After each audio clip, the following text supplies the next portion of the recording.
wa rahmatullah.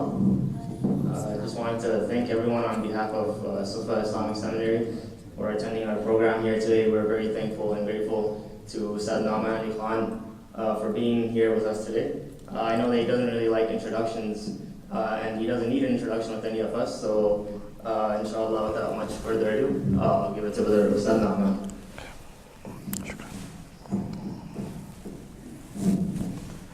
السلام عليكم ورحمة الله وبركاته. أعوذ بالله من الشيطان الرجيم. بسم الله الرحمن الرحيم. اقرأ باسم ربك الذي خلق. خلق الإنسان من علق. اقرأ وربك الأكرم. الذي علم بالقلم. علم الإنسان ما لم يعلم. رب اشرح لي صدري ويسر لي أمري واحلل عقدة من لساني يفقهوا قولي فالحمد لله والصلاة والسلام على رسول الله وعلى آله وصحبه أجمعين ثم ما بعد. Jazakumullahu khairan for attending. Alhamdulillah, I was invited here to speak about Islamic institutions, Islamic educational institutions, and I actually picked this title, And the Coming Islamic Renaissance. And I felt this conversation is important to have from, especially with educators and Muslims in general, about how we are going to be educating ourselves and the Ummah, and then by extension the world, about Islam. How are we going to engage in this massive, massive project? Alhamdulillah, from the very inception of this Ummah, from the very beginning of this Ummah, education has been a priority. The first revelation itself is Iqra, read. And in that first passage, Allah Azza wa Jal mentions verbs like, Iqra, then He mentions Allama, teaching, He taught. He mentions al-qalam, he mentions ilm ma lam ya'lam. So knowledge, pen, teaching, reading are in the first revelation. They're already from the very birth of this ummah, education is a priority. Unfortunately, however, today the education about Islam itself has actually taken a backseat. It's suffered tremendously. And it's a result of, a lot of, it's pretty awkward. It's a result of a lot of recent history. So what I want to do today, inshallah ta'ala, is first of all set before you, the three components of Islamic education. There are three parts to Islamic education. I want to talk about that maybe in the first 25 minutes or so that I have. Then we'll have the Maghrib break. And then after the break, I'll talk to you about, inshallah ta'ala, what approach has been taken to educate the Ummah about Islam historically, and how our efforts are actually, they're going to have to be different. They're going to have to take from what we have had in our history, and the world has changed, things have changed around us, so we need to adapt also. So what changes do we need to bring to really effectively engage in the education of the Ummah, ourselves, our families, the Ummah at large, and humanity? So at the very beginning, I want to divide education up from one perspective into three things. The first of those things is information. Information is one component of education. The next component is understanding. And the third component is application. So I'll repeat myself. What was the first one was information. The second one was, I forgot. Understanding, good. And the third one is application. So information, understanding, and application. And just to make this very, very simple for all of us, inshallah, a child can memorize Surah Al-Ikhlas. A child can memorize even the entire Quran. And you can even argue that child inside of him or her has a lot of information. They have that. If you ask them to recite, they'll recite it perfectly. What they don't yet possess is what? Is understanding. A child can memorize, in mathematics class, a child can memorize the times table. They can memorize 8 times 8 is 64. They can memorize the entire times table. Even if they understand it, they may not be able to truly what? Understand what that means. How is that beneficial? What does that do for me? They're not able to understand yet.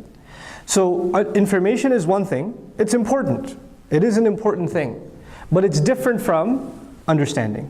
And understanding is important, but understanding is different from, what was the third piece? Application. So these are three separate things. Now what happens sometimes is we emphasize application. In our talks, in our emphasis in Islam, we say al-amal, right? So we have to act on what we know. Yes, application is important, but application is actually the third piece of the puzzle. Before application, you have to have what?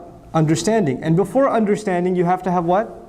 information. So for example, talking about examples, today, this afternoon in the khutbah, I talked to you about one example Allah gives in the Quran. About examples themselves, Allah Azza wa Jalla says, وَمَا يَعْقِلُهَا إِلَّا الْعَالِمُونَ. He says, وَمَا يَعْقِلُهَا إِلَّا الْعَالِمُونَ. Nobody understands them except people who have information, who have knowledge. People of knowledge understand the example. So Allah mentioned the information component first, and then He mentioned the understanding component. Both of them go hand in hand. Of course, if one, for example, does not have knowledge of the Arabic language, if one does not have knowledge of what Allah says, if one does not have knowledge of, tafsir, of what the Prophet ﷺ himself explained about an ayah, etc., then you can forget about understanding. That next step is not even going to happen. And the other component here, my teacher actually used slightly different terminology, and I respect that terminology, so I'll share it with you. There is a difference between saying this person has a lot of information and this person has a lot of knowledge. There's a difference between those two things. I'll say them again. This person has a lot of what? Information, and this person has a lot of knowledge. The argument is, you can say someone has knowledge when the first two pieces are combined. What I mean by that is information and understanding are combined, then you have what is called knowledge. Okay, so we shouldn't confuse knowledge with just information. There's a lot of information on the internet. You can get a lot of information. You can download a lot of information on your phone. You can do that. You can read a lot of books and access a lot of information. Actually, on a daily basis, we are exposed to tons and tons of information. But unfortunately, that information does not increase in our knowledge. Our knowledge doesn't advance. Because the gap between information and understanding, there is a gap between those two things. Okay? Now, of course, the third thing I told you was application or, practice. Application, right? Now, interestingly, in Islamic terminology, you have this issue too. You have al-ilm, information. You have al-aql, understanding. And when you have this ilm and aql together, al-faham if you call it, right? You have these two things together and you act on it. Al-amal, al-ilmu al-nafi'u wal-amalu bihi. They say, فَذَلِكَ هُوَ الْحِكْمَةِ. That's actually what is called wisdom. Wisdom in Islam is when you have knowledge, not information, knowledge and action together, application together. That's the third stage, hikmah. But hikmah a little bit later on. I want to talk about these first two stages first, information and understanding, these two things. Now what happened in Islamic history, for a long, long time, the information of Islam has been available. It's, Arabic education was widespread, Quran education was widespread. The Arabic language was actually a common second language in almost every Muslim land, even the ones that are non-Arab. So Arabic was actually the common language of the Muslims for a very, very long time. As a matter of fact, if you go to an interesting website like altafsir.com, which is the Jordanian government's effort to compile as many tafasir in one website as they can, they've built a database of tafasir together. There's maybe 100, 150 tafasir in one place, right? When you look through the names of the mufassirun, actually the vast majority of them are not Arab. The vast majority of them are from some other region that took in Arabic. There are Andalusian scholars, there are African scholars, there are Indian scholars, وكلهم يعني كتبوا بالعربية. All of them authored their works in Arabic. So Arabic was accessible. It was accessible knowledge. But the thing about understanding was, you have to go to the alim to understand. So you've heard the stories, people would travel to different lands to go sit under a scholar to understand, to try to understand the Quran better, to try to understand the Sunnah of the Prophet ﷺ better, etc., right? So you can have the information, but if you really want understanding, you must go to the scholar. And you must sit at their feet and you must learn from them. And actually, historically, individuals were institutions. We didn't have something called the University of so-and-so and so. We had Abu Hanifa rahimahullah. We had Imam Malik rahimahullah. We had Imam Shafi'i rahimahullah. We had these scholars and students would go and flock to them and learn. There were certain individuals, they were the university. They were themselves the university. So you go to them. You don't say, I'm going to the University of so-and-so. Like nowadays we say, I'm going to Jami'at al-Azhar. I'm going to al-Qura. I'm going to Islamic University Medina. I'm going to Darul Uloom Deoband. I'm going to Nadwatul Ulama. I'm going to these institutions. to study. In the Western sense, we say, I'm going to the University of Chicago, I'm going to SMU, I'm going to this school or that school. Back in the day, what did you say? I'm going to Ibn Abbas radiallahu ta'ala anhuma. They were the institution. And what's really interesting about that, on a side note, is that the highest forms of education in the West is what? The PhD, doctorate, right? And in the doctorate program, what do you end up with? You end up with one mentor. You end up with one mentor that is going to guide you through your PhD thesis. So you end up in the highest form of education where the Ummah began with its education, with a mentor that is going to guide you in your process. Now the reason for having that mentor, this is also important to understand, before we lay the framework for how we're going to do this ourselves. The reason to go to a person was not just to get information. You can get the information. You didn't just want to get the information, you also wanted to get what? The understanding. The understanding. So you went to them not just for the information, but also for the understanding. But not even that. As-suhbah. As-suhbah salihah. In their company, you would learn how to act on that knowledge. In their company, they themselves, the scholar themselves was the case study of how do you act on this knowledge. So when you have the scholar of hadith, every time he's about to quote a hadith, he goes and makes wudu, right? And then he tells the hadith. Or before he teaches his dars, he teaches something about the Quran, he prays to Allah Azza wa Jal, he makes dua, and then he starts teaching about the Quran. The students would see that and say, man, our teacher has a lot of respect for what he does. He realizes he's dealing with something very powerful. And he realizes he's got a huge responsibility on him, and look at how he turns to Allah before he turns to us. You can't learn that in a textbook, you have to sit in the class and see the teacher do it every day. And then you say, wow, we're learning something from it. There are different words used for that. I mean, the modern English term I used was application, right? Application. But back in the day, you would call it khuluq, you'd call it adab, you'd call it usloob, you'd call it suluk, right? You'd call it suhbah, you'd call it all of these things. But at the end of the day, all of it is what? That's how you apply the knowledge. So you don't go to the person only for information and knowledge and understanding, you also go to them to learn from their character. This was the third piece. And this is, of course, the piece after this, you can have wisdom. After this, you can learn how to apply this stuff yourself, right? Now, when we talk about Islamic education, we cannot forget that we have to give importance to information, because it's important. We have to have the right information. We have to have authentic information. We have to have clear, concise information. Then it's important that between information, you could read something. Is it possible you read something and I read something, you understand something different, I understand something different? Is that possible? Sure. So information is not enough. You have to have a good method for developing the right understanding, because there are people who read the same thing and they come up with different understandings.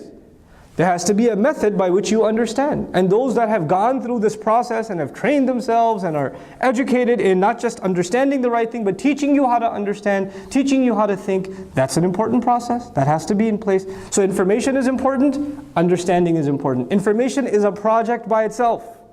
Information is a project by itself. Understanding is a separate project by itself. And of course, what's the third critical project? Application. What's the point of all this information and nothing changes practically? What's the point if my child memorizes Quran and studies Arabic and knows 5 tafasir and he could read this and that and he could, do the i'rab of the ayah, but my child doesn't pray on time and doesn't care? What's the point? There's no goal achieved. So what if he can recite beautifully? So what's happened is, because these are three distinct concerns, and they each deserve time and attention and a strategy. Each one of them requires a strategy. We have to really seriously think about how we are going to address each of them and put them together for us to say we have a strategy for Islamic education. What has happened so far, there was originally an emphasis on information. I'll speak, for example, because I have personal experience. I'll speak, for example, of Muslims that live in, India, Pakistan, South Asia, that region. There's a particular philosophy about Islam. There's a particular approach to teaching our children Islam. What is that? They should learn the Nurani Qaida, they should learn to recite the Quran. After they learn to recite the Quran, they should memorize a couple of short surahs at least. After they memorize a couple of short surahs, they should at least have some qari come to the house and they go through the entire Quran and recite the entire Quran. They say, Khatm al-Quran. They just go through, let's go through the entire Quran. Finish that. In official schooling, in Muslim countries even, in the official Islamic curriculum, you have at least studied the seerah a little bit. A little bit about the life of the Prophet ﷺ. Maybe one or two surahs, the tafsir of them, and that's it. Right, for example, in Pakistan, you have until metric, 10th grade, right? You have like a couple of surahs, Alam nashrah laka sadrak, wadduha, walayli idha saja. You have tafsir of those surahs, tashrih they call them. Tashrih of those surahs, and you read those, and that's it. That's your education in Islam. What that means is that Islamic education has been reduced just to information. All of what I described so far, reciting the Quran, memorizing a few surahs, reading a little bit of something, a couple of things from books, all of that is what? Information. Understanding does not happen from books. Understanding does not come from books. You cannot just read books and claim that you genuinely have understanding. Understanding comes from discussion. Understanding comes from questions and answers. Understanding comes when the teacher asks you a question to make sure that you understand, and you're not able to answer, and he discusses it with you, and then you say, I get it. So long as we are relying on books alone, so long as that's the case, and that's the primary curriculum, just learn to read this book, finish this text, finish this text, finish this text, our emphasis is still on what? Information. It's still on information. Now, even in the outside the Indo-Pak subcontinent, you have emphasis on information. You have students, for example, that travel abroad and they study Arabic, or there are Islamic schools and al-Madaris al-Thanawiyya, even in the Arab world, many of them, they have an emphasis on education. And let's just say Arabic education, for example, right? So some student might memorize al-Ajurrumiyya. Ibn al-Ajurrum, right? So he might memorize a grammatical text. Now the guy knows the Ajrumiyya by heart. But if you sit him down and say, well, what does that mean? What does this first line mean? And how does it apply to this ayah? He's not able to do that because he only learned what? Information. He didn't quite develop understanding. I know how to say that. I know that it says, فِعِل مَاضِي مَبْنِي عَلَى الْفَتْحِ وَعَلَامَةُ وَعَلَامَةُ رَفْعِ الْفِعِل, this. They could say that. What does that mean? What's the point of that? I don't know, we just memorized it. We just said it like that. There is an emphasis on information. Now in Western education, there's actually a great deal of emphasis on understanding. But unfortunately, in Western education, there is a lack of emphasis on information. What do I mean? They don't make you memorize anything. They don't make you memorize, they just want you to what? Understand. So all the exams are what? Multiple choice questions.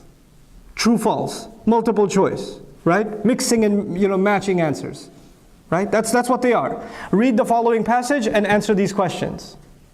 Those are the kinds of questions you get in the Western world in any field of education. It's all about understanding. Now you go to India, Pakistan, Egypt, Jordan, Algeria, Sudan. What are the students doing all day? Doesn't matter what subject. What are they doing all day? They're memorizing. Because the teacher says, you cannot have education until this information is in your head. And even if he doesn't understand, it doesn't matter. It's crazy. I did 8th grade in Pakistan. 8th grade I was in Pakistan. And in physics class, yes, they have physics in 8th grade. It's torture. But they have that.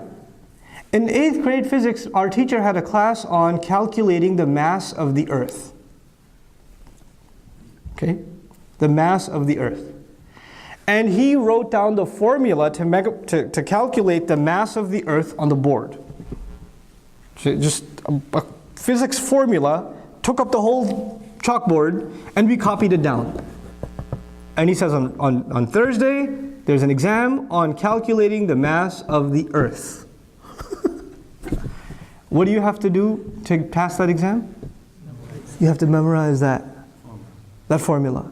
And you have to come in line by line by line, word by word. If you ask any student, do you understand what you just wrote there? Is he going to understand? Nope. He's not going to understand. But he memorized it. He knows it by heart. And he knows his life depends on it too. Because it's not like the Western world. It's not like in the Western world, if a teacher hits you in the Western world, the teacher goes to jail. Teacher hits you in Pakistan, then the parents get mad and hit you more. So you will calculate the mass of the earth on a blank sheet of paper on Thursday. In biology class, they'll just give you a blank sheet of paper and say, draw the human heart and label it. So you have to, even if you're bad at drawing, you better draw it. And you better label everything from memory. They're not going to make you do that here in high school. They're not going to make you memorize. They'll give you multiple choice questions. You know, they'll give you the Scantron, just pencil, pencil, pencil, pencil, and you come out complaining, man, that was long. No, that wasn't long. What they make you do back home is long. Here, there's an emphasis on what? In understanding. Over there, there's an emphasis on what? Information. The problem is, both of these approaches have a weakness.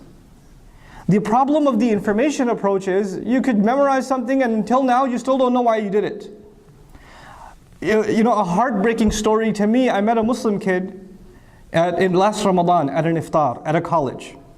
We're just talking and he said, yeah, subhanAllah, man, I feel bad. I memorized Quran, but I forgot so much. I was like, you memorized Quran? How long has it been? Yeah, it's about 8 years I've memorized Quran. How much do you review? Because I don't review.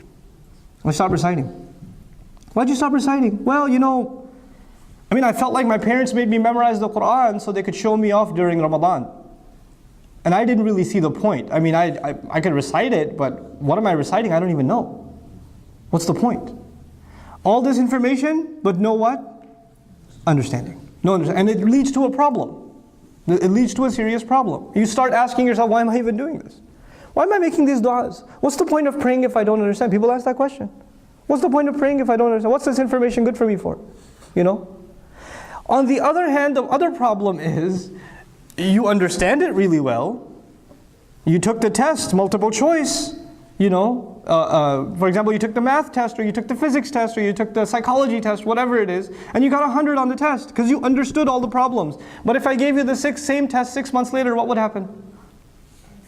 You wouldn't remember anything. Why? Because the understanding was there, but what wasn't there? The information is not in your head. You don't own the information.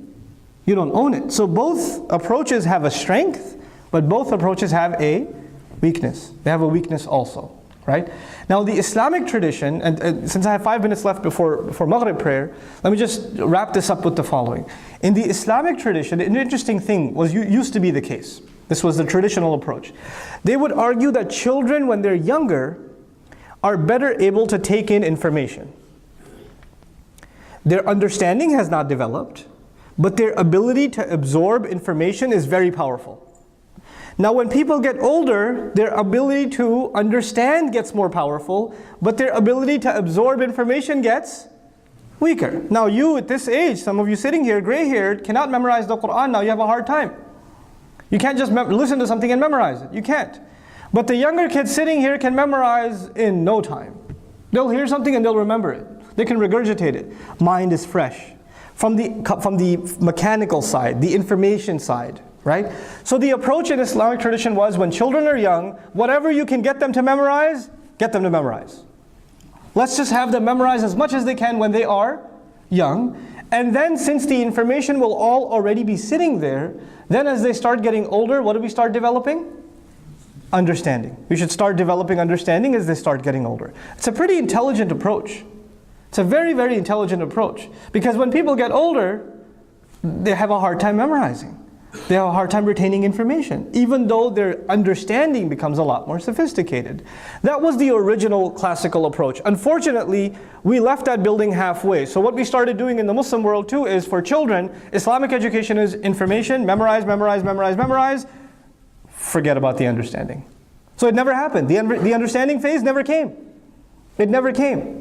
So the kids memorized the entire Quran, but the Arabic training never came. The tafsir training never came. So you have hundreds of thousands of memorizers of the Quran, which is information, but they never graduated into some kind of program that would allow them to actually engage with that Quran that they've memorized.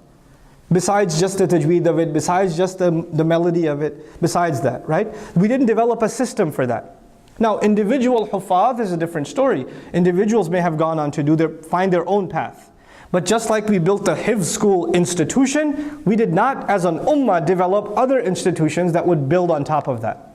Right? That would take information and turn it into knowledge. This is the first major problem that I'll talk to you guys about, inshallah ta'ala, after salat. How are we going to now rethink about information? How are we going to think about the bridge between information and knowledge. And finally, what's the final bridge between knowledge and application? How are we going to build these bridges and come up with a strategy that will truly allow ourselves to become a thoroughly educated ummah. Barakallahu li wa lakum fil Qur'an al-Hakim wa nafa'ni wa iyyakum bil ayat wa dhikr al-Hakim. Assalamu alaikum wa rahmatullahi wa barakatuh.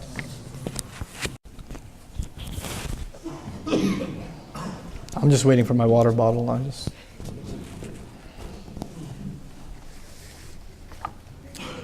Okay, I'll stop waiting. It's okay.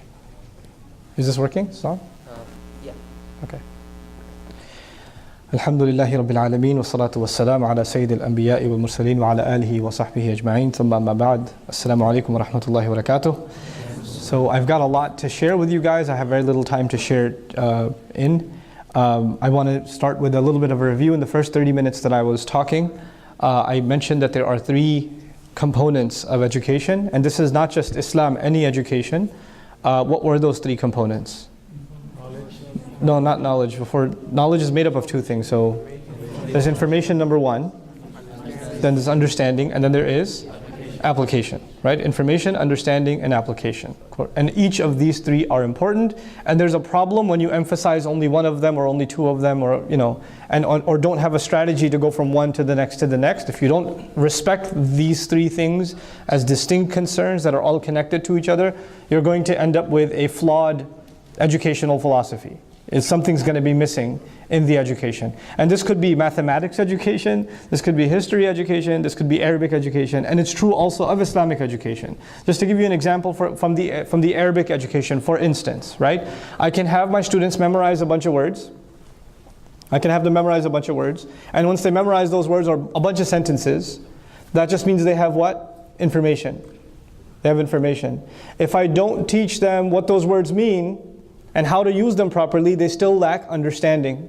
And even if I give them a lecture on the words, they have the information, and I taught them how to use them, understanding. If I didn't actually test them and say, okay, now give me a sentence. Give me a sentence. Say something with those words. Until it comes out of them, until they apply it, then they're not going to know it, because they'll forget it in no time. Until the student reproduces what the teacher gave, until application happens, understanding is not tested. So understanding is really tested when it's put into practice. Understanding is really truly tested when it's put into practice. Another interesting example of that is how Arabic is taught in the Indo-Pak subcontinent. In the Indo-Pak subcontinent, a lot of Arabic curricula focus on grammar, and I'm a student of that too. Right? They focus on grammar, and they teach you a lot of grammar, and they teach you to understand text. But they never apply the text to speech. So the practice is never done in speech. So you'll have a alim, possibly even, who can read a hadith, no problem. Open up a tafsir book, he'll read it like it's, eyes closed. No problem. Ask him to carry a conversation in Arabic, he can't do it. لا يستطيع. لأنه لم يمارس. He never practiced that. They don't teach that. They just teach the reading of the text. So he mastered reading of the text. فَرُبَّمَا يَقْرَأِ النَّاسِ أَحْسَنْ مِنْ عَرَبِيٍّ. رُبَّمَا. Maybe he reads the text better than an Arab can read it. That's possible too, but he can't speak it. Because their practice was applied to reading, not to speaking, not to communicating. So as one skill is there, the other is not there. So you have to have information, you have to have understanding, and you have to have practice. That was the premise of the first 25 minutes or so of this talk. But because our conversation is actually directed towards Islamic education in particular, I'd like to now talk about the information itself. Because this is 3-piece conversation. I'm talking about the first piece, which is information itself. The information about Islam can be broken down into categories. And traditionally, what do? We break it down into, okay, there's Quran, tafsir, ulum, tajweed, etc., etc. There's hadith, there's fiqh, there's aqidah, there's tarikh, there's seerah, there's all this. So there's like 20 topics, right? And so the information about Islam can be broken down into Islamic subjects. That is not the approach I will take today. The approach I will take today is actually based on a much more important question that if you don't answer it, there's no point talking about education. Who are you trying to educate? Who are you trying to educate? And why are you trying to educate them? We have to answer those questions first, and carefully, thoroughly, before we proceed with the curriculum itself. Who is this curriculum for? My philosophy is, personally, and you have complete rights to disagree with this, my philosophy is that we have to build a strategy for educating the ummah from scratch. We have to assume that the ummah knows nothing about Islam, Like the average Muslim knows zero about Islam, the child knows nothing about Islam, the parent has no idea how to teach Islam to his or her child. They have no idea, and we have to help them as educators, not one educator, educators have to come together and develop a plan to help every Muslim on the planet develop something that they can give to their child. So we're thinking not about the student in an Islamic school, we're not thinking about the student that's studying in a seminary or an institute. They're not a student of Bayna Institute or Sufa Academy or IQA or BHA or any Islamic school or no. We're thinking about the average Muslim. Everybody. Because when we say education, we should democratize it. We should democratize education. We should think about everybody. We should think about the Muslim parents that don't even know the address of this masjid and they live in Richardson. We should think about them too. How are they going to educate their child? Maybe they want to. Just because they're not here doesn't mean they don't care. That just means they don't like this place. That just means they don't know about this place. Something's the reason, something's up. But we have to care because they're Muslims too. And the fact of the matter is the vast majority of Muslims today are disconnected from Islam, the vast majority of them, in a practical way. And they're not part of learning circles. They're not part of halaqat or Islamic institutions, learning institutions. Most Muslim children are not going to Islamic schools. They're not. But that doesn't mean they're not our ummah. They're still our ummah. They're still our people. And if that's the vast majority of them, then when we build a strategy, we have to think about them first. Before we think about the few that are in these institutions, we have to think about the many that are not in these institutions, and that is where we have to begin. And this is actually a beginning that is very possible for us today because of the advent of multimedia, the internet, mobile devices, all of these things that sometimes ulama and khatibs might complain about are actually great revolutions in education. Education has been democratized. Now we have access to education in a way that we never had before. We have access to information like we never had before. So we need to think about the average Muslim. And therefore, the average Muslim, if you say, are you studying tafsir, are you studying aqidah, are you studying seerah, are you studying tajweed, they don't even know what that means. When you take these subject names to them, they don't even know what that means. They'll just say, I don't know what that is. I just want to know something about Islam, man. I just want to teach my kid something about Islam. What are you talking about? And you say, you should teach your child tajweed. And the parent will say, what's tajweed? What is that?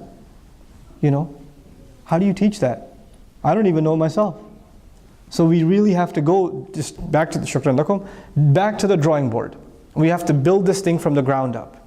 Why? Because if we're going to talk about higher Islamic education, eventually we want America to have Islamic universities. We want to have mashayikh graduating from madaris, from madrasas that are in America with world-class educations in Islam. We want our institutions of Islamic studies to be so powerful that students from all over the world say, maybe we should send our kid to Texas. Like somebody in Turkey says, I want a higher education in Islam, and they're thinking about Dallas. That's how I want it. That's what we envision. We can't get there until we build from the ground up. You can't build the top floor until you got a basement first. You got a first floor first. You got a foundation first. So we got to start at the ground up. So I'm going to offer you a different categorization than the categorization you're used to. The categorization you're used to is tafsir, fiqh, aqidah, etc., etc. The categories I'll offer you are as follows. There is spiritual information. There's spiritual information in Islam. There's practical information, second category. And there is historical and philosophical information. Historical and philosophical information. Three things. By spiritual, let me quiz you now. What are the three kinds of information I just mentioned? There's spiritual, there's practical, there's philosophical information. Philosophical and historical, I put them together. Right? There's three basic kinds of information in Islam. I'm not talking about understanding, I'm not talking about application. The first layer was information, just information. When I say spiritual information, I mean, what is the dua to enter the house? What is the dua to leave the house? What do you say when you raise your hand in salat? What is, subhanakallahumma wa bihamdik, the Fatiha, the short surah. What do you say when you're in ruku'? What do you say when you get up from ruku'? What do you say when you are about to eat? What do you say when you're about to change your clothes? What do you say when you come out of the bathroom? What do you say when you go into the bathroom? What do you say when you change, to get dressed or you go on a road trip, etc., etc., etc., etc., etc. Spiritual information in Islam boils down basically to du'as. As-salat bi nafsiha du'a. Salah itself is a dua. And the most important spiritual information a Muslim will have is what? Dua. How do you send, salutations upon the Prophet sallallahu alaihi wasallam? How do you say durood? What adhkar do you make at night? What do you recite before you go to sleep? This is all spiritual information. Okay? Now I'm arguing that is the easiest aspect of Islamic education. It is also the most beneficial, immediately beneficial aspect of Islamic education, and it is something we should have at the earliest stages of Islam. Meaning a first grader, even if the first grader does not understand any of these du'as, should know at least 20 du'as. The du'a to come into the house, du'a to come out of the house, the du'a to change their clothes, du'a going into the bathroom, du'a coming out of the bathroom, du'a to sit and eat at the table, du'a when you finish the food, du'a to get in the car. They should know these du'as. I didn't say 100 du'as, I said how many? I said 20. Because I'm teaching my own daughter 20 du'as. I said that for a reason. Because my children are my experimental subjects. Right? So I conduct experiments on my kids. So, spiritual information. This is at an early age. And if they get used to this, even though they don't understand it yet, but as they get older and they start understanding it, their life will be full of so much barakah. Because the spiritual information will eventually lead to a spiritual lifestyle. When you keep remembering Allah in practically everything you do, and every 1 year you memorize 20 new du'as. Every year, just 20 du'as for a year is nothing. It's nothing. And the Rasul ﷺ gave us du'as for every situation in life. Every situation in life. So what happens after 4 or 5 years? And a child is a little bit older and they start understanding these du'as. Then what happens is they are constantly in the remembrance of Allah. They're constantly in the remembrance of Allah. Right? The Rasul ﷺ says on Judgment Day there's going to be different kinds of people under the shade of Allah. Shabun nasha'a fi ibadatillah. A young people grew up in the worship of Allah is one of them. How do you get there? How do you get a child, how do you get a young kid, a young boy, 13, 14 years old, to constantly be involved in the worship of Allah? Well, you give him du'as that have to do with real life. Not just the du'a when he's at the masjid, but du'a when he's playing basketball. Du'a when he's hanging out with friends. How is he going to remember Allah then? So, spiritual information. What was the second kind of information? Practical information. How do you make wudu? What are you supposed to eat? What are you not supposed to eat? What is the dress code? Not advanced fiqh, just the major halal and haram. How do you interact with non-Muslims? How do you talk to your teachers? How do you talk to your elders? Practical stuff. How do you clean yourself when you go to the bathroom? How do you put your clothes on? How do you talk with your siblings? Manners are part of this, right? Cleanliness is part of this. Social dealings are part of this. This is the practical information. This is practical information, okay? And of course, as we get more advanced in Islam, the more advanced practical information we teach. Spiritual information at early stages is just basic du'as. As you get older, there's higher levels of spiritual information. Everything advances. It grows. What was the third aspect of information? Historical and philosophical. Who is Allah? It's philosophical information. Who is Allah? What do we believe? What are His names? How do we remember Him? What does He do for us? Where did all human beings come from? Who is the Prophet Muhammad ﷺ? Who's Adam alayhi salam? That's history, and it builds a worldview of Islam. The dua does not build a worldview. The dua just helps you remember Allah on a daily basis. But knowing about the prophets, knowing about their missions, alayhi salatu wasalam, knowing about Rasulullah ﷺ, knowing about Allah as He wants you to know about Him, knowing about the nations that were destroyed, what does it do? It gives you a view of how Allah wants you to think about life. How does He want you to think about your role in the world? It starts building that. That's a little bit later. You don't want to give that to a 1-year-old. Because they're not ready for that, really. You can give them some things about Rasulullah ﷺ. When you say Muhammad, say Sallallahu Alaihi Wasallam, things like that. Kids at early ages, they can appreciate some things, but they have very creative minds. I remember when I was a kid, and my mom used to talk to me about Allah. When I was like 4 years old, I still remember. My mom used to talk to me about Allah, and I used to use my imagination. What does Allah look like? Because she's always talking about Allah. And she's always also knitting. She was always like knitting a sweater. That was her thing. So in my imagination, Allah looked like a sweater being knit. That was my child imagination of Allah. Ma'adallah, of course. But it's a child. It's a child. The other day, one of the kids, he saw a sheikh. He goes, I saw Rasulullah. They don't know what to do with it. They're too little. They don't know what to do with that information yet. You can give them a little bit and they'll have some crazy weird imaginations, and that happens. But as they grow, they'll move beyond it. Anyhow, so you've got spiritual information, practical information, and philosophical information. Now, this is all information. This has always been there. This is not new information. But when we're talking about education, when we're talking about syllabus and curriculum, then you know what that is? A curriculum is nothing but taking a ton of information and breaking it down into digestible parts, breaking it down, and having a plan that in the first week I will give you this information. In the second week I will give you this information. In the third week I will give you this information, and laying out a whole plan. This is my year 1 plan. This is my year 2 plan. This is my year 3 plan. In year 1, this is the spiritual information I will get across.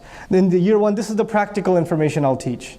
How often will I teach it? For how long will I teach it? Will I teach it 10 minutes a day, 20 minutes a day? What time will I teach it? And this is not just, I'm not talking about a curriculum for schools. I'm talking about curriculum for Muslim parents. Every Muslim parent should have a curriculum. I'm interested in developing that curriculum with the help of teachers. To develop a curriculum not for schools, but for parents across the globe. Okay, so you want to teach your child Islam? Okay, here's your 7-year-old curriculum, 8-year-old curriculum, 9-year-old curriculum, 10-year-old curriculum. You don't have to follow it by the letter, but if you want to, I've broken it down for you. Here's what you can do in the first week, second week, third week, fourth week. I want to develop that for my own kids. Why not develop it for everybody else's children too? That's an important aspect of information, because what happens right now is you say, yeah, you're right, Ustad said we should learn some du'as. What are you going to do? Google du'as. When you Google, you're going to get 10,000, 100,000 links. Every website's going to have its own information, and you're going to be like, this is too much information. There's too much information. How do we break this down into practical bits? You know? So information is great, but until it's broken down strategically, it doesn't benefit. It doesn't benefit. So that's the first dimension, information. Then what really interests me personally, understanding. SubhanAllah, we're living in a time now where information is no longer a problem. Information used to be a problem. You know that? People used to travel 6-7 months to hear one scholar say one hadith. That used to be, information was the problem. Now the problem is no longer information. On your iPad you can carry an entire library. And the authors of that library are from different centuries and different parts of the world. No student of knowledge 200, 300 years ago would imagine having those books in their house. They wouldn't even imagine having those books in their city. They wouldn't even imagine having those books in their country. Now you have them in your iPad. Information is not a problem anymore. You know, maybe 10, 15, 20 years ago, if you want to study tafsir of Quran, and you want to compare 5 mufassirun, you open the stack of mufassirun, you find the page, and oh, okay. Then you open up the next stack, and oh, it was work. It was work, right? Now what do? You just drop down menu, surah, ayah, pick the mufassir, bam.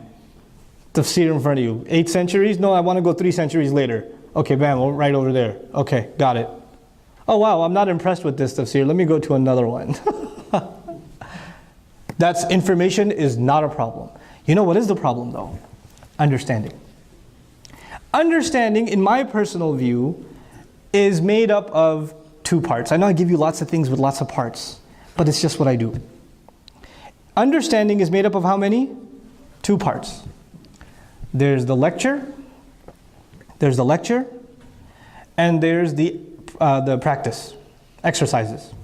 Lecture and exercises. Any classroom you've ever been in.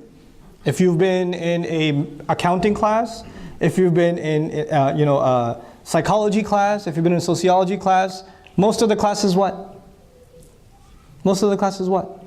Lecture. Most of the homework is what? Practice. Isn't that what it is? At the end of the day, all education boils down to lecture and practice. Lecture, practice, over and over and over again. Now what's the boring part? I know all of it is boring, I understand. But like, what's more boring? Lecture's more boring. Lecture, guys talking for an hour, 25 minutes. Is jihad fi sabilillah to stay awake? Right? But sometimes you find a phenomenal lecturer. Sometimes you find a lecturer that you cannot stop listening to. And he's just mastered the subject. And when you're listening to them, you can just, they understand. You've heard other lecturers before on the same subject, but when that guy explained the math problem, it's like, oh my God, I get it. This guy's awesome. You understand? Now, does every classroom that teaches the same math class, does every classroom have the top quality lecturer? No. You might find one top quality lecturer over there, one over there, one over there, but most classrooms will have a boring lecture. They will. And if the lecture is not very good, does it affect the practice? It does? Yeah. One of the great aspects of the revolution of modern technology is we have the Khan Academy model in front of us. What is the Khan Academy model? I'm impressed. I'm seriously impressed. Not just because he's Muslim and not just because his name is Khan. Okay? But I'm seriously impressed. Why? Because his philosophy is, okay, let's take an hour lecture and first let's break it up into just 10-minute parts. Let me give you a lecture for just 10 minutes. And in these 10 minutes, I'll explain this problem to you on YouTube. And then when you go to class, all you do is practice. All you do is practice. Now let me tell you, this is actually really key here. The lecture is what you do in the classroom, right? The lecture is what you do in the classroom, and the practice is what you do at home. Khan Academy model says, no. Go do lecture at home. We'll do practice in the classroom, and I think it's genius. It's super genius. Why? Because when you're doing homework and you're making a mistake, is somebody correcting you right away? No, because you're on your own. And you're doing homework with your friend who's as blind as you are. So you're both making the same mistake. You're both making the same mistake. And even if your homework gets corrected, right? Sometimes you submit your homework, it comes back with the corrections. Does it necessarily mean you understand your mistakes?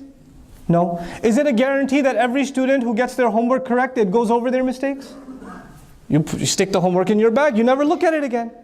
You understand? Now, what if you saw the lecture on your own time? You came into the class and you started doing what used to be homework, now became classwork. Every time you get stuck, what do?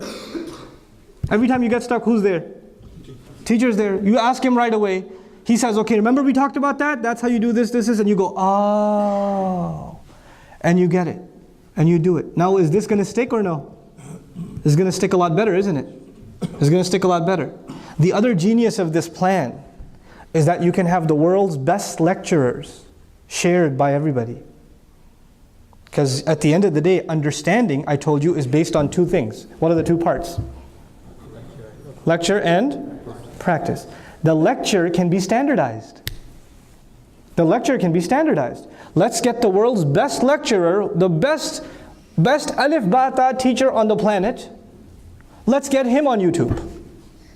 Let's get him on YouTube. And let's give him for homework, the lecture. And when you come to class, let's practice. Let's practice. The other thing that this does, because there are metrics now online, is you're watching the video online and you can tell how long a student was logged on to the video. You can tell how long their mouse was active. You can tell how much time they tapped the screen on the iPad. You can have these metrics. So you can actually even tell how much a student was paying attention. Could you do that in the classroom before? No. I had a student in the first row of class, brilliant, smart kid, last year. And she read all of the Harry Potter books in class. In class. I never knew. No idea. I found out after she graduated. Lucky her, because she wouldn't have graduated if I found out. As-sihr haram. Don't get any ideas, father. Okay. I say we can bring this philosophy to Islamic studies. Find the best seerah teacher. Find the best tafsir teacher. Find the best, fiqh teacher. 10-minute lessons. 40-minute practice in class. 10-minute lessons, lecture, 20-minute lecture for homework. The entire time in class is spent doing practical work with a guide in front of you, correcting you. You know what that does? You don't have to have the best lecturer in the classroom. You just have to have someone who knows the material. So the burden, what we have the opportunity to do now, is we don't have to have the kind of resources we used to need before to have top-notch education. If we have the right strategy, we can actually really develop solid understanding of Islamic subjects, the first priority was information. What are you going to teach per year? In understanding, the question is, how are you going to teach it? How are you going to give this information? How are you going to give this information that the student will understand? And my component is two things. I'll add a third. There is lecture. What was the second thing? Practice, which should happen in class. And the third is discussion. Discussion. And discussion has to happen in class. Discussion, what you heard, what did you not understand? What do you need repetition on? Let's talk about it a little bit. What this does is it turns the classroom into a living place. Otherwise, the classroom is a one-way street. The teacher's talking, students are half asleep. Right? So this revolution in education is happening. And we have to take advantage of this revolution and bring it to Islamic studies. Because up until now, Islamic education has been a sheikh sitting behind a mic, talking for hours.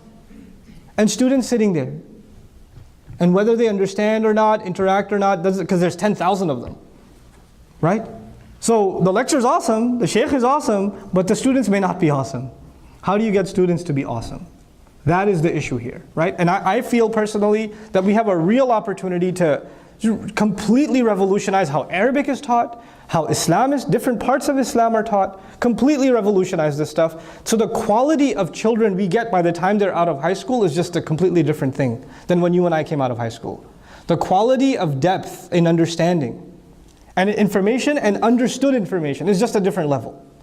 But this requires that we put our best minds together, strategize, and put this thing together and standardize it. And I don't even say we should standardize it for one school, one family. We should standardize this for the ummah. When you standardize this for all parents, then you know what? A school can take advantage of it. A parent can take advantage of it. A homeschooler can take advantage of it, right?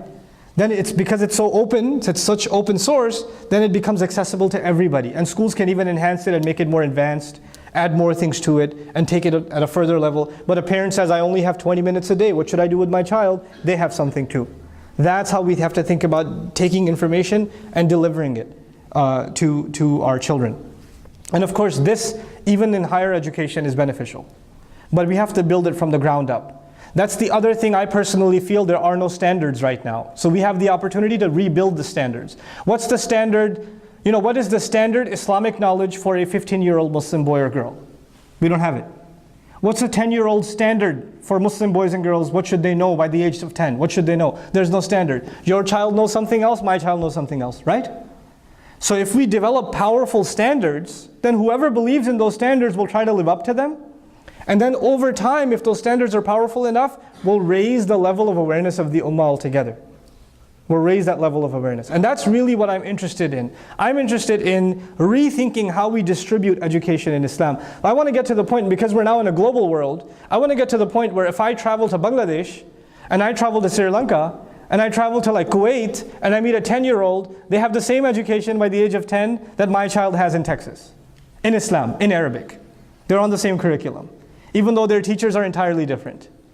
Right? Because they access the same standard, the same resources. That to me has global ramifications. The way the ummah will look in 50 years will be completely different if we pull this off. If we can do this right. So in the beginning of my lecture, I told you I'm nearly done. I told you there's information. I told you there's understanding. What was the third component? Application.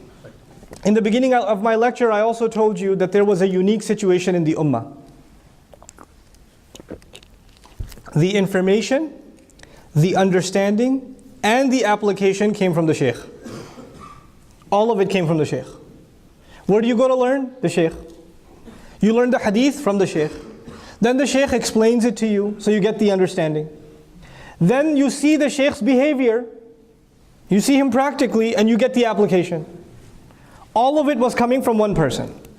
So when the tabi'un were learning from Ibn Abbas radiallahu ta'ala anhuma, they were getting all three components of education at one time. Information, understanding, and application, mentorship, all of it was fused into one person. In the modern world, that is simply not possible. In the modern world, it's not possible for everyone. Some lucky of you, you might find a sheikh, you sit at their feet, and you learn from them, and you learn adab from them and all of this other stuff. It's not possible for the entire ummah. It's just not.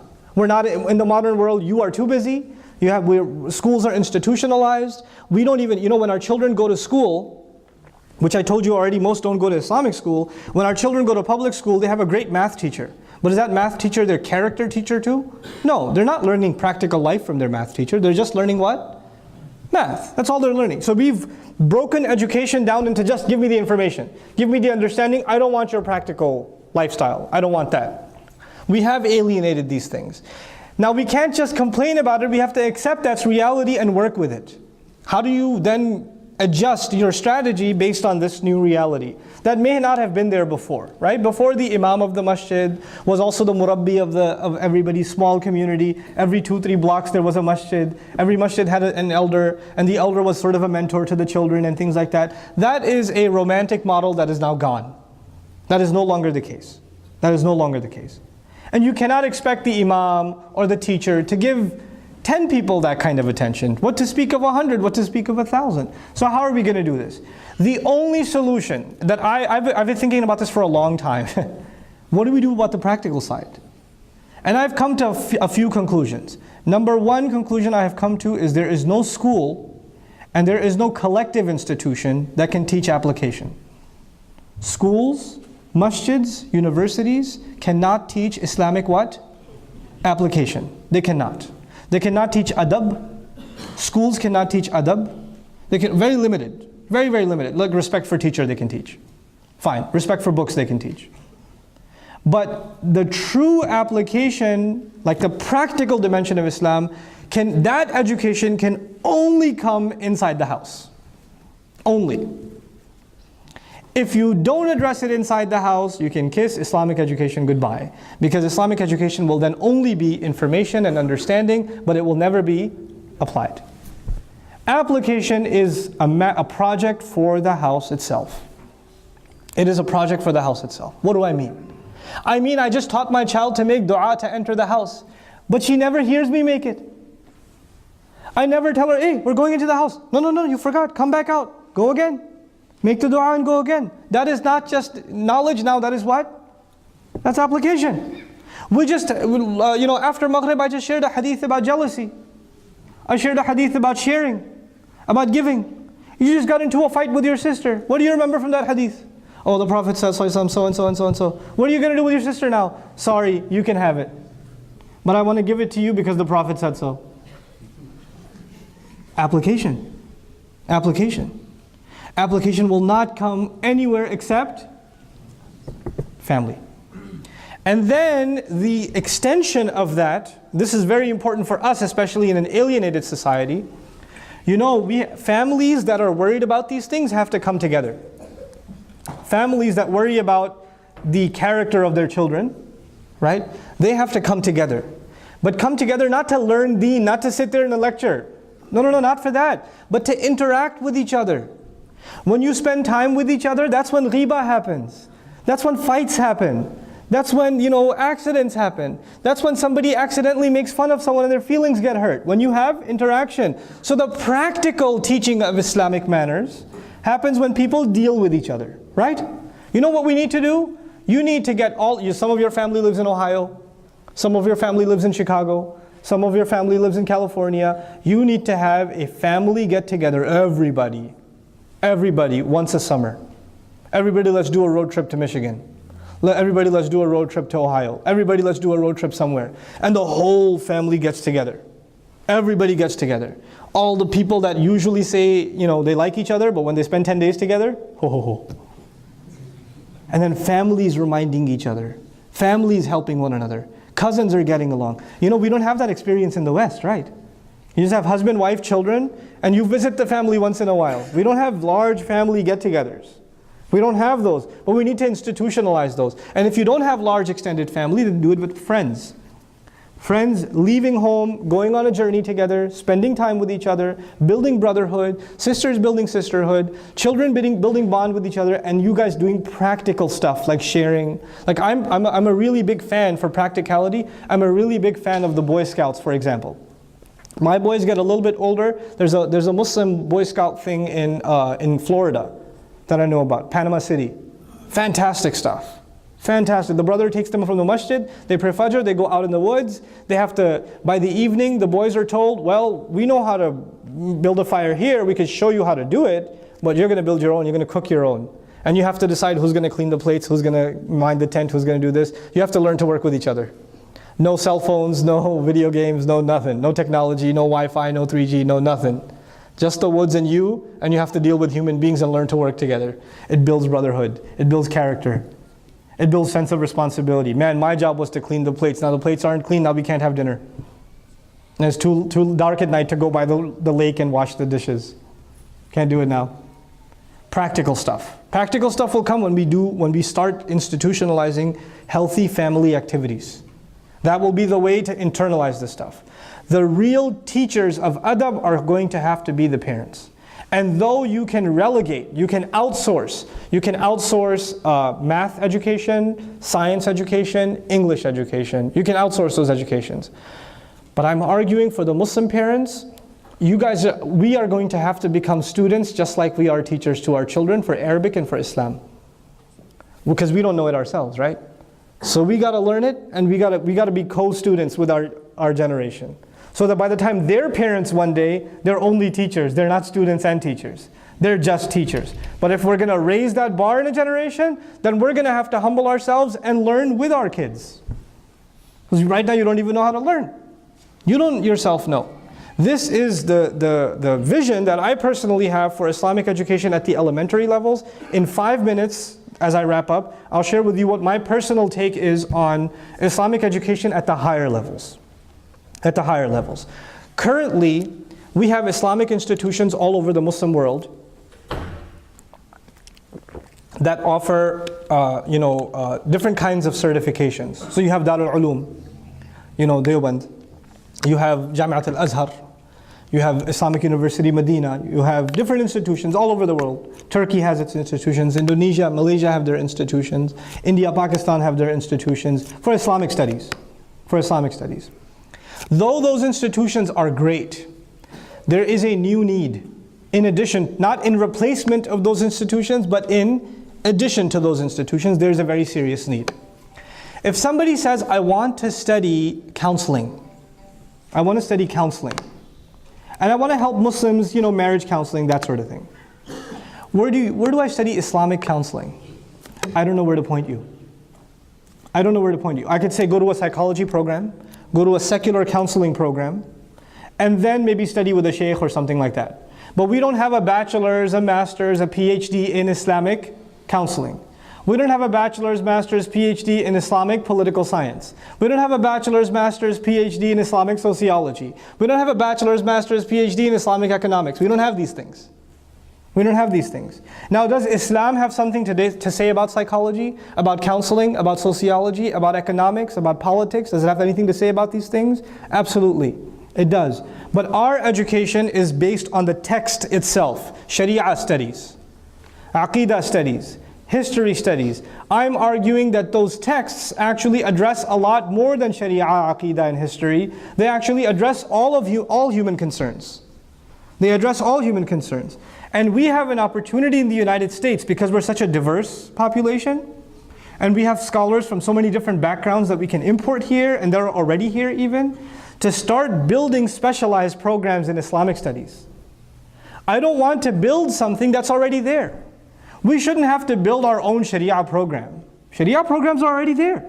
We shouldn't have to build our own schools that teach Hanafi fiqh. Hanafi fiqh is already there. Shafi'i fiqh schools are already there. Maliki fiqh schools are already there. What isn't there? Schools that are, with the help of traditional Islamic scholars, that are teaching the humanities, that are teaching the social sciences, that are allowing us to develop a generation of, I have a degree in Islamic education. What that means is, how do you teach children Islam? You get an education major, you should have an Islamic education major. I'm a certified Islamic teacher. We don't have that. We need it. It's a desperate need of our times. I want to get into marriage counseling from the Islamic perspective. I want to get into teen counseling from the Islamic perspective. I'd like to study, anthropology from the Islamic perspective. I want to study medical ethics from the Islamic perspective. How many doctors in the audience today? How many doctors? A number. Medical ethics issues come up or no? All the time. Where do you have to go? We don't even know where to go. Is there even at least some kind of training for Muslim doctors to have, okay, here's the medical ethics issues from the Islamic point of view. Here's what you need to know, your guide, right? So I'm arguing that we in the United States are in a position to develop a practical higher Islamic education, instead of a theoretical higher Islamic education, which is already in place. So you can have a PhD in tafsir, which is a PhD in the text, but PhD in tafsir as it relates to psychology is something else. As it relates to sociology is something else. You become a resource in a particular field. And I believe we have the opportunity to do that, and I believe if we have the vision to do that, it's just a matter of execution. Ameen ya Rab. And wallahi, if we can start doing this, you know the great advantage of it. In my last minute, I said I'll end in 5 minutes, I will end in 1 minute now. What's the advantage of doing this? The advantage of doing this is the majority of the Muslim world today. Whose laptop? That's a really loud phone. It's a very religious phone, but it's really loud. So here's what, and now I'll take a full minute again. I'll restart my clock because of the adhan on the phone. You see, the vast majority of Muslims today, or such a huge number of Muslims today, that are educated. Maybe they're educated with a bachelor's, master's, maybe they're physicians, but they're middle class or upper middle class or upper class. You know what the assumption is in so many Muslim minds? That Islam is backwards. And it's not just Islam, they think religion itself is backwards. We're living in modern times. And as a result of modernity, we have to keep up with the times. And Islam is one of those things that is holding us back. Islam is not dealing with things that are happening right now. When we create practical Islamic education that deals with realities of our time, then we are able to display in the most intellectual fashion that Islam in fact doesn't just deal with the situations of our time, the needs of our time, the criteria, the areas of inquiry of our time, but actually has solutions in these areas that haven't yet even been discovered. It has things to offer the world of psychology that the world of psychology has never known. They have never known. I'm a basic level student of psychology. I can tell you Islamic psychology can revolutionize how psychology is studied. It can completely revolutionize it. Modern psychology studies begins with the assumption that human beings are flawed, that they have to be fixed. They're just flawed. And from Freud onwards, we're messed up and we have to get unmessed up. So whether it's by means of pills or therapy, whether it's cognitive or medical, clinical psych, you have to undo the mess that you are. Islam begins with the premise that you are flawless. كُلُّ مَوْلُودٍ يُولَدُ عَلَى الْفِطْرَةِ. You start with fitrah. And then there were corruptions that came in. You have to if you can undo the corruptions, there's something good at the bottom. There's something pure. There's something great at the essence of the human being. Is our approach going to be completely different as Muslim psychologists? Yeah. It's going to be totally different. Islamic psychology says your whims, your desires, what you wish for, what you want. Allah put that in you, but you have to control it in order to achieve happiness. If you let your desires control you, you will be miserable in this dunya and in the akhirah. Modern psychology says do what feels good. Do what feels good. That's what they'll tell you. What makes you feel comfortable? That must be the judge of what is right for you. Because what is right for you is not what's right for me. Everybody has their own what's right for you based on what? Your whim, your personal desire. Does Islam have something else to offer? Even on the psychological side? Absolutely. And I'm not a PhD in psychology. I'm just basic level, bachelor's level psychology. But I'm telling you, we have a completely different worldview to offer. And it can really help people. This deen came to help humanity, right? So we are going to be able to give the highest levels of education in Islam if we address the foundations. This is the few things that I wanted to share with you about the renaissance in Islam, that inshallah ta'ala, I'm completely optimistic that it's coming. If we have the vision for it and we have the drive for it, bi'idhnillah ta'ala, we will achieve it. In our own lifetime, we will see a revolution in how Islam is understood all across the world, and the ummah will be uplifted in its information, in its understanding, and in its application. Barakallahu li wa lakum. I'll open it up at this point, inshallah ta'ala, for questions and answers, but before that, Suhail and some of the associates at Sofa are going to make some announcements for you guys. Jazakumullah.